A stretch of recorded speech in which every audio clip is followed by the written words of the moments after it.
l'école de peinture, comme on l'entend, existe ici depuis 1951. Comme l'a dit mon prédécesseur, beaucoup de gens connaissent où se situe l'école de peinture, mais ils ne savent pas exactement ce qui se passe ici. Entre-temps, l'école de peinture est connue dans le monde entier. Le plus souvent, le Congolais connaît l'école de peinture à partir de l'étranger. Ici, là, il passe, il fait des tours, il dit que ça existe et même, il ne connaît pas ce qui se passe. Mais le plus souvent, on reçoit des Congolais de la diaspora. Quand ils reviennent ici, ils connaissent l'école depuis là-bas. Et quand ils arrivent ici, ils cherchent des informations. Alors, il se pose un problème sur les mesures d'accompagnement. Les mesures d'accompagnement, il y a une subvention, mais qui n'arrive pas toujours à destination. Donc, on manque un peu de tout. On a des enfants, on doit acheter de la peinture à l'huile, disons, du matériel en général. Mais on se débrouille avec les moyens du bord. Avec ce que nous avons, on leur donne un peu et nous-mêmes on se débrouille avec nos amis expatriés qui sont dans des ambassades et partout. Quand ils voyagent, on se débrouille avec eux, on s'arrange de pouvoir s'attraper soit des tubes de peinture, des pinceaux. C'est toujours un problème ici. Mais comme ça ne se vend pas ici, c'est très difficile. Donc l'école de peinture existe, mais il y a trop de problèmes. Mais malgré ça, nous résistons. Donc le manque de sponsoring, toujours le manque de sponsoring. On peut être invité quelque part, mais pour se déplacer, aller dans ce pays, dans ces pays-là, il faut des billets. Mais c'est des problèmes. On ne peut pas. Il n'y a pas de sponsor qui se manifeste à ce niveau-là. Donc il faut frapper des portes.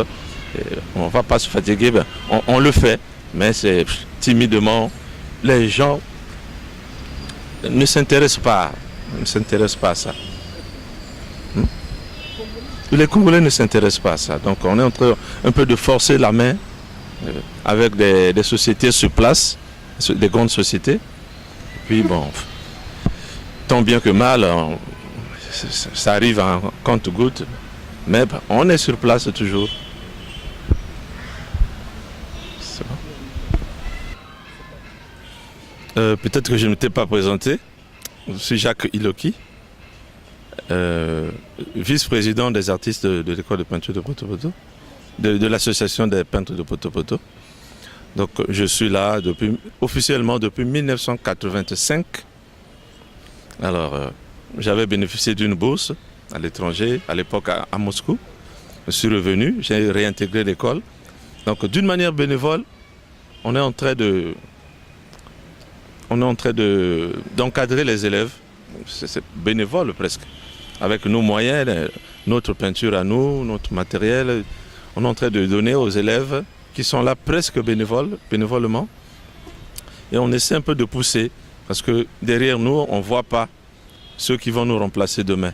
Donc on essaie de le faire un peu d'une manière presque bénévole pour essayer d'amener le public, pour essayer de susciter cette envie-là de faire quelque chose. Il y a des gens dans la cité, il y a des enfants qui dessinent, qui peignent, mais qui savent où aller.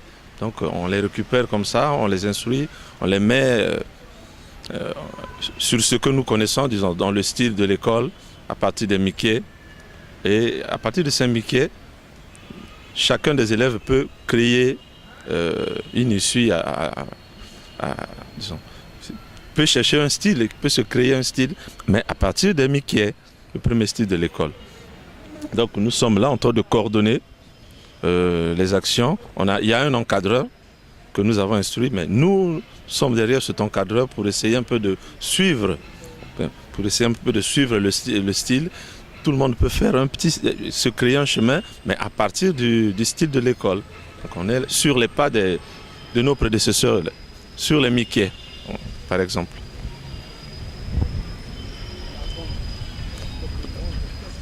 La manière dont nous pensons vendre l'école, c'est être présent dans de nombreuses manifestations, le plus souvent au niveau international, que ce soit en Afrique, en Europe, mais on se heurte sur des moyens le déplacement.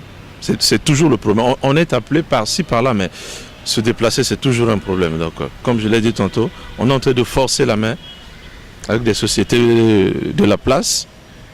On va voir ce qu'on peut faire. Mais entre-temps, on est invité par-ci, par-là.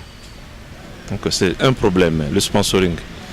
Comme beaucoup de gens, ils voient ce que nous faisons, que c'est bof. C'est comme ça.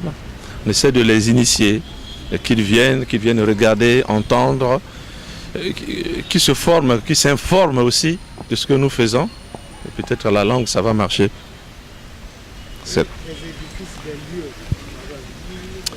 Bon, il y a un décret présidentiel qui date de 1985-87 qui disait que chaque édifice public devait être décoré par les artistes congolais, que ce soit sculpture, peinture, céramique et autres. Mais jusqu'à présent, le décret n'est pas encore entré en application. Donc on attend, on essaie un peu de secouer les autorités pour qu'on réactualise ce décret, qu'on le publie une fois de plus. C'est notre grand souhait. On l'attend. Mais peut-être le décret est caché quelque part et tout le monde n'est pas au courant. Donc s'il faut le réactualiser, nous sommes pour ça.